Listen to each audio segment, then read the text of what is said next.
দেখুন, জঙ্গিপুরকে কেন্দ্র করে যে সাম্প্রদায়িক উত্তেজনার পরিবেশ তৈরি হয়েছে এবং ইতিমধ্যে তিনজন মানুষের মৃত্যু ঘটে গেছে এখনো পর্যন্ত, এইটা পরিষ্কার তৃণমূল কংগ্রেসের রাজনৈতিক পরিকল্পনায় হয়েছে। ওয়াক অফ যেভাবে বিজেপি পাশ করিয়েছে, এটা একটা বেআইনি সংশোধনী পাশ করিয়েছে, এই নিয়ে প্রতিবাদ সবাই করছে, গোটা দেশের বিরোধী দল করছে, বিভিন্ন রাজ্যে প্রতিবাদ হচ্ছে, কিন্তু গোটা ভারতের কোথাও এই প্রতিবাদের নামে এই ধরনের সাম্প্রদায়িক সংঘর্ষ তৈরি হয়নি। পশ্চিমবাংলায় হলো শুধুমাত্র 26,000 শিক্ষকের চাকরি চলে গেল কোর্টের রায়ে। তৃণমূল কংগ্রেস চেষ্টা করলো বিরোধীদেরকে অভিযুক্ত করে বিকাশ ভট্টাচার্যের দোষ, সিপিএমের দোষ ইত্যাদি করে তীরটা আমাদের দিকে ঘোরানোর, পারলো না।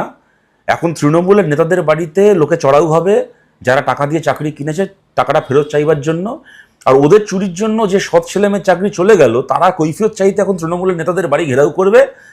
আলোচনাটাকে ঘুরিয়ে দেওয়ার জন্য একেবারে এই সিদ্দিকুল্লাহ থেকে শুরু করে ওদের বাহিনীকে নামিয়ে দিয়ে সাম্প্রদায়িক উস্কানি তৈরি করে, উত্তেজনা তৈরি করে, আর উল্টো দিক থেকে শুভেন্দু অধিকারীদের পাল্টা বিবৃতি করে একেবারে পরিকল্পনা করে মুর্শিদাবাদে এই অশান্তির পরিবেশ লাগানো হলো। আর বহিরাগতর কথা বলছেন খলিলুর রহমান, আপনারাই তো বহিরাগত হয়ে গেছেন। আপনাদের এমএলএ ফারাক্কার মিডিয়াকে বাইট দিয়ে বলছে ওখানে ঝামেলা হচ্ছে বলে আমি আমার পরিবারকে নিয়ে অন্য জায়গায় শিফট করে গেছি, এলাকা ছেড়ে দিয়েছি। আপনার এমএলএ বলছে। আপনি খলিলুর রহমান, আপনাকে গাড়ি থেকে নামিয়ে লোকে আরেকটু হলে চাপকাতে যাচ্ছিল, এমন আপনার গ্রহণযোগ্যতা আপনার এলাকায়।